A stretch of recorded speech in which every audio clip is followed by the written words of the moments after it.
कभी भी दो संख्याओं का अनुपात दिया हो, मेरी बात ध्यान से समझिए, बात नहीं करेंगे, ठीक। जब कभी भी दो संख्या का अनुपात दिया हो और अनुपात के साथ एचसीएफ दिया हो, तो एचसीएफ का गुणा डायरेक्ट अनुपात में करेंगे, संख्या सामने देखिएगी, ध्यान से यूनिट डिजिट देखना। 13 5 तिहाई 15, लास्ट में 5, पहले लास्ट में 5, जो होगा वही आंसर बनेगा। ये आंसर कभी नहीं हो सकता क्योंकि पहले में लास्ट में 5 नहीं। दूसरा देखना, 3 1 कम 3, दूसरे वाले में लास्ट में 3 होना चाहिए, लास्ट में 3, ये कट गया है, केवल इसमें है पहला ऑप्शन सही, बाकी सब गलत। ये करने का तरीका होता है, आपको सीखना पड़ेगा फास्ट तरीके से। इसका गुणा इसमें करना है, या तो 15 और 13 का गुणा करेंगे, थोड़ा सा लंबा जाएगा, करने के लिए मैं करके दिखा सकता हूं। 13 50 65 का 5, हासिल में 6, 13 1 कम 13 और 6 19, पहले स्थान पे 195 होना चाहिए, 195 यहां है, यहां है, यहां है, 3 जगह है, एक ऑप्शन कट गया, पक्की बात। अब 13 का गुणा 11 में करेंगे, 13 1 कम 13 का 3, एक हासिल, 13 1 कम 13 में एक जोड़ा 14, दूसरे पे 143 होना चाहिए, दूसरे पे 143 यहाँ, ये ऑप्शन सही हो गया। समझ में आया ना? अगर केवल यूनिट डिजिट लेके चलेंगे तो ऐसे करना, ध्यान से समझना, इसके लास्ट का इसके लास्ट में गुणा, 5 तिहाई लास्ट में 5, पहले में लास्ट में 5 होना चाहिए, 3 ऑप्शन में है, दूसरा ऑप्शन कटा। फिर से सुनिए, 3 का गुणा फिर 1 में, 3 1 कम, दूसरे में लास्ट में 3 होना चाहिए, लास्ट 3 इसमें है और इसमें है, ये ऑलरेडी कट गया है और किसी में नहीं है तो सब कट गया, यही आंसर बन गया। ठीक है ना? समझ में आ गया कि नहीं? ये आपको तेज करना पड़ेगा, जो सिंपल क्वेश्चन हो उसे बिना पेन चलाए उड़ा है, ठीक है ना? ये ध्यान रखना। बाकी अदर और भी है, इन सभी को ऐड करोगे तो 100 आएगा। क्या आएगा? 100। लेकिन इसके ऊपर बताया 1000 IU, IU मतलब अंतरराष्ट्रीय इकाई होता है, ठीक है ना? इंटरनेशनल यूनिट करके बनता है। अब टोटल ये 1000 है और सभी प्रतिशत को जोड़ो आप तो देखो 100 आएगा। आप जोड़ के चेक करना कितना आएगा, 100। 100 का भाग कर देना 1000 में, तो 1 की वैल्यू आपको मिलेगी कितनी? 10। 1 की वैल्यू 10 हुई। हमें निकालना किसका है? 40% का। 40 में 10 का गुणा 400, ऑप्शन देखो 400 है, सही कर दो, यही आंसर बना। ठीक है ना? कोई दिक्कत? बारी से पहले क्वेश्चन समझ लीजिए, ठीक है ना? क्वेश्चन आपके पास है, आप लोग पढ़िए और मैं भी समझाता हूं, समझिए। एक टंकी है, टंकी में 2 पाइप लगे हुए हैं, ठीक है ना? टंकी में कितनी पाइप है? 2 पाइप। एक पाइप टंकी को खाली कर रहा है, एक पाइप टंकी को भर रहा है। कैसे भर सकता है ये देखिए, ये आपकी टंकी हुई, एक पाइप यहां लगी है जो टंकी को लगातार भर रही है, इसको ये भर, ये है ए, ये खाली कर रहा है, ये 28 घंटे में पूरी टंकी को खाली कर सकता है। ये बी है और बी 35 घंटे में पूरी टंकी को क्या कर सकता है? भर सकता है। अब कह रहा है अगर मान लीजिए टंकी पूरी भरी हो, टंकी पूरा भरी हो और दोनों को बारी बारी चलाया जाए। बारी बारी का मतलब पहले ए फिर बी, फिर ए फिर बी। अगर ऐसे चलाएं तो टंकी को खाली होने में कितने घंटे लगेंगे? यही क्वेश्चन है। तो आपको क्या करना, कुछ नहीं करना, पहले इन दोनों का एलसीएम लेना। एलसीएम कितना आएगा? 140, 28 का टेबल, 5 का टेबल, 4 बार। अब देखिएगा, ये 5 यूनिट पानी निकालेगा, ये 4 यूनिट भर देगा। अब 2 घंटे का हिसाब मैं करने वाला हूं, जरा ध्यान से देखिए। 2 घंटे में क्या हो रहा है? पहले घंटे में टंकी पूरी तरीके से भरी थी तो 5 लीटर ये बाहर कर देगा, 5 लीटर बाहर किया। और दूसरे घंटे में इसको बंद करके जब नीचे वाली ये चलाया गया, सॉरी ये ऊपर वाला चलाया गया, तो ये 4 लीटर पानी डाला, वो 5 बाहर किया, ये 4 लीटर पानी अंदर किया। तो कुल मिला के 2 घंटे में 1 लीटर पानी क्या हो रहा है? खाली। फिर से समझिएगा, उल्टा बोल दिया क्या मैं? फिर से समझिए, ये क्या करेगा? 5 लीटर पानी खाली करेगा तो दूसरे घंटे में 4 लीटर भर देगा। तो कहने का मतलब 2 घंटे में। ऐसे समझिए कि आपने 5 लीटर टंकी का पानी निकाला 1 घंटे में, एक दूसरा व्यक्ति आया अगले घंटे में 4 लीटर पानी डाल दिया, तो टंकी में केवल 1 लीटर पानी कम होगा कि नहीं? केवल 1 लीटर कम होगा। ठीक, इसमें थोड़ा सा मंकी कॉन्सेप्ट चलेगा। क्यों चलेगा? क्योंकि लास्ट वाला जब चलेगा तो वो 5 निकालेगा और टंकी पूरी खाली हो जाएगी, फिर भरने वाला चलेगा ही नहीं। ठीक, इसी को ध्यान देना है। तो लास्ट में 5 यूनिट ये निकालेगा पूरा का पूरा। क्लियर है कि नहीं? पक्की बात है। तो अगर ये 5 यूनिट लास्ट में पूरा निकाल क्या करेगा? ये बाहर कर देगा, तो बचेगा कितना? 135 बचेगा। 135 को खाली करने के लिए 2 घंटे में 1 लीटर खाली हो रहा है, तो 135 खाली करने में 270, कितना घंटा लगेगा? 270 घंटे लगेंगे 135 खाली करने में। अभी 5 और बचा। अब जैसे ही 5 लीटर पानी था, ये नल चला, 5 लीटर बाहर कर दिया और टंकी खाली हो गई। क्वेश्चन यही था, पूरी टंकी कब खाली होगी? ये जैसे ही चला, टंकी 5 लीटर पानी निकाली, 5 लीटर बचा था, वो खाली हो गया, तो 1 घंटे और लग गए, तो आपका आंसर 271 बनेगा। जिसने 280 लिखा है वो गलत है। आपने इसी का डबल किया होगा, मुझे पता है, 140 का डबल ना, ये नहीं करना है आपको, ठीक है ना। 271 ऑप्शन में होगा, देखिए, है ना, वही आंसर बनेगा। समझ में आया कि नहीं? ऐसे समझिए कि कोई बंदर एक बार में उछला तो 3 फुट ऊपर जाके 2 फीट क्या हुआ, नीचे आ गया, तो वो चढ़ा केवल एक ही चढ़ा ना। तो ऐसे तो हर बार चढ़ेगा, लेकिन लास्ट में जो छलांग आएगी खंबे के लास्ट में, जब वो 3 कूदेगा तो ऊपर जाके वो बैठ जाएगा, तो फिसलने का चांस ही नहीं रहेगा। सही बात है कि नहीं? तो वही चीज है, लास्ट में जब ये चलेगा तो ये 5 पूरा निकाल देगा और टंकी खाली हो जाएगी। तो 5 को साइड कर लेना, क्योंकि ये 1 घंटे में निकाल देगा उसको। बाकी 135 का डबल करना, 270, और 5 वो 1 घंटे में लास्ट वाला था, तो 1 घंटे और जोड़ोगे 271 बनेगा। ध्यान से देखो क्या बोला, 13 वर्ष पहले राम की आयु शनि से दुगुना थी, तो ये राम हो गए, ये शनि हो गए, ये दुगुना थे तो ये 1 गुना, ये 1 होंगे तो ये 2 होंगे, ठीक। इसको x मानना तो इसको 2x। अब कहा आज के 3 वर्ष बाद, 13 पीछे प्लस 3 वर्ष आगे, 13 3 16, 16 इसमें जोड़ो और 16 इसमें जोड़ोगे तो ये आज के 3 वर्ष बाद की उम्र हुई। तो कहा आज के 3 वर्ष बाद जो शनि की उम्र होगी वो राम के उम्र का 3/5 होगा। तो राम के उम्र का 3/5 कर दें और दोनों बराबर हो जाएंगे। अब इस 5 का गुणा इधर करेंगे तो ये 5 का गुणा दोनों में होगा, 3 का गुणा इधर, 3 दूनी 6x प्लस 16 तिया 48 इक्वल टू 5 का गुणा x में 5x प्लस 16 पंचे 80। ध्यान से समझना, 5x इधर आएगा, ये प्लस में है, इधर गया ऋण में, 6 में से 5 गया, x बराबर 80 पहले से ही था, 48 यहाँ प्लस में है, इधर जाएगा माइनस में 48। x इक्वल टू 80 में 48 घटाएंगे कितना आएगा, 32। कितना आएगा, 32। राम की जो उम्र थी 13 साल पीछे की उम्र 2x थी, x का मान कितना आया, 32। 32 दूना 64। आज की उम्र निकालनी है तो 13 साल पीछे का निकाला, 13 और जोड़ दो, आज की उम्र आएगी। 13 जोड़ोगे 7 7 77 साल, ऑप्शन देखो 77 होगा उसमें, है कि नहीं? ऐसे काम नहीं चलेगा, आपके व्यक्तित्व में दिखना चाहिए, वर्दी आपके लिए बनी, ये एहसास होना चाहिए, ठीक है ना। चलिए ध्यान दीजिएगा, अगला क्वेश्चन क्या कहता है, एक बैग में, ठीक है ना, बैग में क्या है, लाल हरा और गुलाबी, 3 प्रकार की उसमें क्या है, टोकन है, लाल हरा और गुलाबी, ये 3 टोकन है। अब आपको अनुपात दिया, अनुपात क्या होता है, किसी भी संख्या को काट के लिखना। जैसे अगर किसी के पास 50 रुपए है और किसी के पास 60 रुपए है, हम पूछे दोनों का अनुपात क्या होगा, तो 1 1 0 काट दो, आप कहोगे सर जी 5 अनुपात में 6 रुपए है, एक के पास 5 है तो दूसरे के पास 6। अनुपात का मतलब होता है संख्याओं को काटकर लिखना, ठीक है ना, ये ध्यान रखिएगा।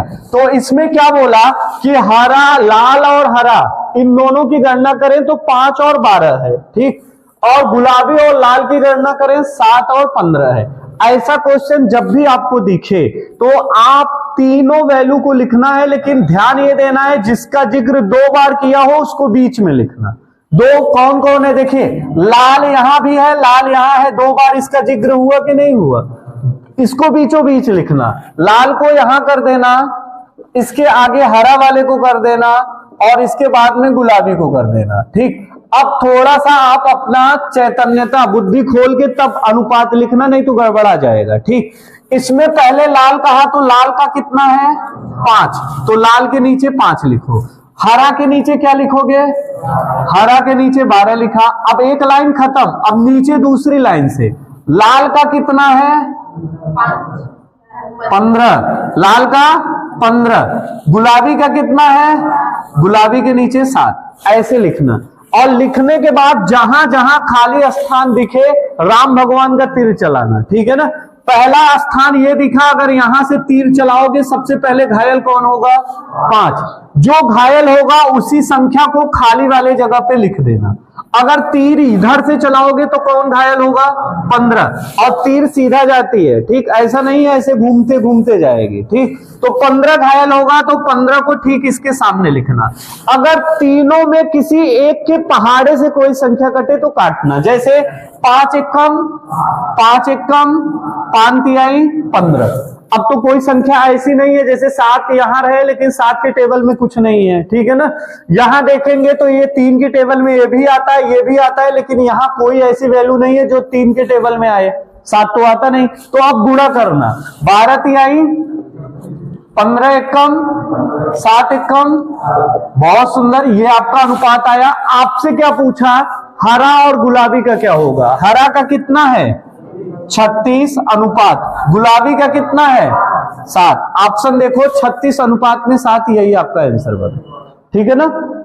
ध्यान से देखिएगा क्वेश्चन क्या कहता है, आराम से सुनिए, ठीक है ना। क्वेश्चन कह रहा है कि 5329 किसका वर्गमूल है? वर्गमूल मतलब क्या होता है? किसी संख्या का 2 बार गुणा करें वो संख्या मिल जाए। जैसे अगर 16 लिखा है तो हम कहेंगे ये 4 का है। किसका है? 4, क्योंकि 4 में 4 का गुणा करेंगे 16 बन जाएगा, ठीक। 81 रहेगा तो 9 बोलेंगे, क्यों? 9 में 9 का गुणा करने पे 81। अब इतनी बड़ी संख्या पकड़ना है तो कैसे पकड़ेंगे? आप कुछ मत करिए, 1 से 10 तक चेक करिए, जिसके लास्ट में 9 बने। अब ऑप्शन देखिए, 7 का स्क्वायर करेंगे 7 7 49, लास्ट में 9 बनेगा, ये सही हो सकता है। 6 का स्क्वायर करेंगे, 6 का 6 में गुणा 36, लास्ट में 6 बनेगा, लेकिन मुझे क्या चाहिए? 9, तो ये ऑप्शन कभी नहीं होगा। 4 का स्क्वायर करेंगे 16, लास्ट में 6 आ रहा है, यहां पे 6 है क्या? नहीं, तो ये भी नहीं होगा।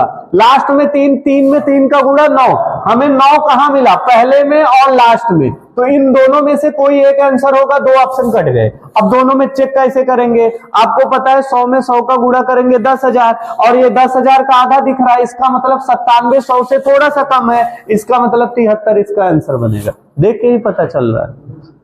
अरे 100 का स्क्वायर 10,000 बनता है और उससे थोड़ा सा कम 97 है, तो हमें और नीचे तक जाना जाएगा 73। अब आप 73 में 73 का गुणा करके चेक करिए, 3 त्रिका 9, 7 त्रिक 21, दूना 42 का 2, 4 कैरी 7 7 49, और 4 कितना होगा? 53। देखिए 53 29 आया कि नहीं? वही चीज यहां लिखा गया। 4.93 में 0.0017, इसका 2 अंक थे, दशमलव यहां आया, 100 का गुणा, ये दशमलव खत्म, ठीक। अब 17 का 17 दूना 34, कितना बचा?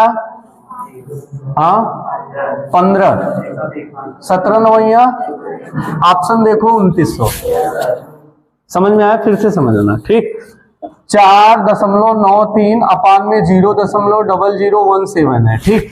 2 अंकों पे यहां दशमलव है तो ये 2 अंकों पे यहां कर देना, इसको मिटा देना, और आगे 0 का कोई मतलब नहीं होता, ठीक है ना।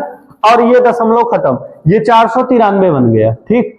अब इसका दशमलव हटाना है तो ऊपर क्या करेंगे? 1 लिखेंगे, 2 अंक पे दशमलव है तो 2 बार 0 करेंगे, तो ऊपर 100 होगा और ये दशमलव खत्म।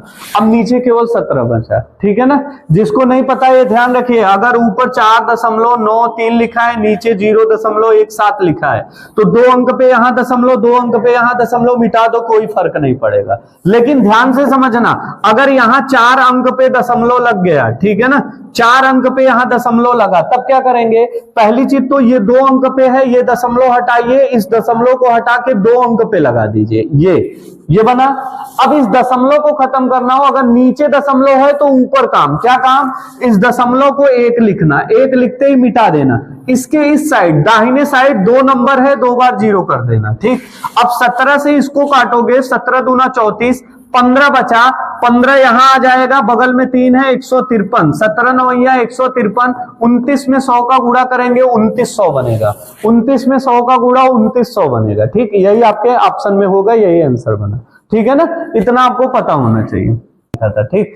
8 है, फिर 15 है, फिर 20।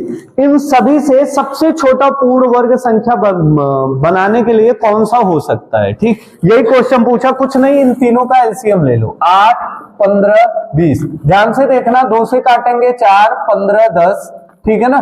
2 से काटेंगे 2, 15, 5, ठीक। 2 से 1, 15, क्या हुआ 5। 5 से काटेंगे 1, 3, 3 से काटेंगे 1, 1 कटेगा तो काट तो रहा हूं, क्या कर रहा हूं, यही तो कर रहा हूं, ठीक है ना। ध्यान से सुनिए, कोई दिक्कत इधर से आवाज आई, कोई प्रॉब्लम नहीं ना। अब समझिए एलसीएम, ये जो प्रोसेस में बताया ये 5 का, इसीलिए बहुत स्पीड में गया, ठीक। ये आपको आना चाहिए। अब इसमें आप पूर्ण वर्ग कब बनाओगे, जब तक जोड़ा नहीं बनता पूर्ण वर्ग नहीं बनता, ठीक। अब बताइए 2 का एक जोड़ा बना लेकिन एक जोड़ा नहीं बन रहा है, नहीं बन रहा है तो 1, 2 और ले लेना, बन जाएगा, पक्की बात है। अब देखना 3 1 है, इसका जोड़ा नहीं बना तो 1 3 और ले लेना। 5 1 है, इसका जोड़ा नहीं बना तो 1 5 और ले लेना। सबका गुणा करो, 2 दूनी 4 दूनी 8 पंचे 40 तिया 120, 5 दूनी 10 10 तिहाई 30 और 120 का गुणा करेंगे तो 0 3600। ऑप्शन देखो है कि नहीं है, यही आंसर बनेगा 3600, ठीक है ना। ये सब क्वेश्चन आए, छोटे छोटे क्वेश्चन है, अच्छे, बहुत हाई लेवल के भी रहते हैं, कभी कभी तो इतने आ जाते हैं जिसकी कोई सीमा नहीं हो, ठीक है ना। करना होगा तो आपका देखिए बुद्धि का लेवल क्या होना चाहिए। का मतलब गुणा, प्रतिशत मतलब बटे में 100, 2 0 से 2 0 कट गया। अब इसका गुणा करेंगे तो 54 0 में 0 करेंगे, 4 चौके 16, लास्ट में 60 होना चाहिए। ऑप्शन देख लो, जिस ऑप्शन के लास्ट में 60 हो, ठीक, तो वही आंसर बनेगा। अगर 2 ऑप्शन में हो तो एक काम और करना, इसका गुणा थोड़ा सा आगे बढ़ा देना, ठीक है ना। ये 2160 होगा, है ना, यही बनेगा। इस क्वेश्चन को समझिए। क्वेश्चन कहता है साधारण ब्याज की दर 6% है और 6.5 साल में वो पैसा कितना हो जाएगा, ब्याज और मूलधन दोनों मिला के कितना होगा 834 रुपए। तो पूछ रहा है कितना धन लगाया गया था। कुछ नहीं करना, हमेशा दर का गुणा किस में होता है, समय में। दर का गुणा किस में होगा, समय में। कर दो, दर आपका 6 है, 6 का गुणा 6 सही 1/2 में करोगे तो मैंने बताया ये गुणा ये जोड़ 6 दूनी 12, 1 6 गुणा 13/2, 2 से काटेंगे 2 तिहाई 6, 13 तिहा 39 आया। लेकिन ये जो 39 है, ये 39 केवल और केवल ब्याज है, जबकि 834 क्या है, ब्याज प्लस मूलधन दोनों है। तो हम यहां क्या ले लेंगे, 100 मूलधन मान लिए तो 100 और 39 139। 139 आपके हिसाब से मूलधन, ब्याज कितना है 39, मूलधन 100 जोड़ा तो ब्याज और मूलधन मिला के 139, लेकिन ब्याज और मूलधन मिला के कितना है 834। अपनी वैल्यू नीचे करना, क्वेश्चन वाली वैल्यू ऊपर करना, गुणा में क्या करना 100। अब कहेंगे सर जी ये जो नीचे वाली संख्या है 9 4 13, 3 से नहीं कटेगी, 2 से भी नहीं कटेगी, 5 से भी नहीं कटेगी, 7 से भी नहीं कटेगी, 11 से नहीं कटेगी, 13 से नहीं कटेगी, तो कटेगी किससे, किसी से नहीं, जो संख्या लिखा है इसी से कटेगी।